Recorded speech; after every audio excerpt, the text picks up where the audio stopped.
ఇప్పటికైనా సదరు దగ్గుబాటి ప్రసాద్ అనే పెద్ద మనిషి బుద్ధి తెచ్చుకొని చేసిన తప్పును ఒప్పుకొని బేషరతుగా అనంతపురం నడిబొడ్డున క్షమాపణ చెప్పాలని, అలా చెప్పని పక్షంలో రాష్ట్ర వ్యాప్తంగా కాదు ఆయన ఇచ్చేస్తూ పార్టీ నుంచి సస్పెండ్ చేయాలని చెప్తూ, అలా చేయని పక్షంలో రాష్ట్ర వ్యాప్తంగానే కాదు దేశవ్యాప్తంగా ఉన్న యావత్ నందమూరి అభిమానులందరూ కూడా ఎన్టీ రామారావు గారి విగ్రహాల దగ్గర నిరసన కార్యక్రమము ఇవన్నీ రాస్తారోకోలు కూడా చేస్తాం రాబోయే రోజుల్లో. అప్పటికీ చెప్పకపోతే మాత్రం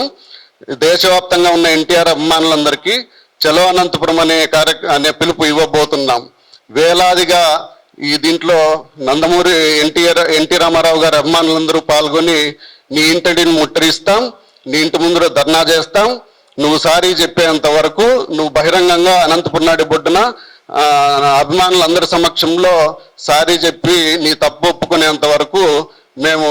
దీంట్లో ఎటువంటి రాజీ పడే ప్రసక్తే లేదని చెప్పేసి చెబుతున్నాం.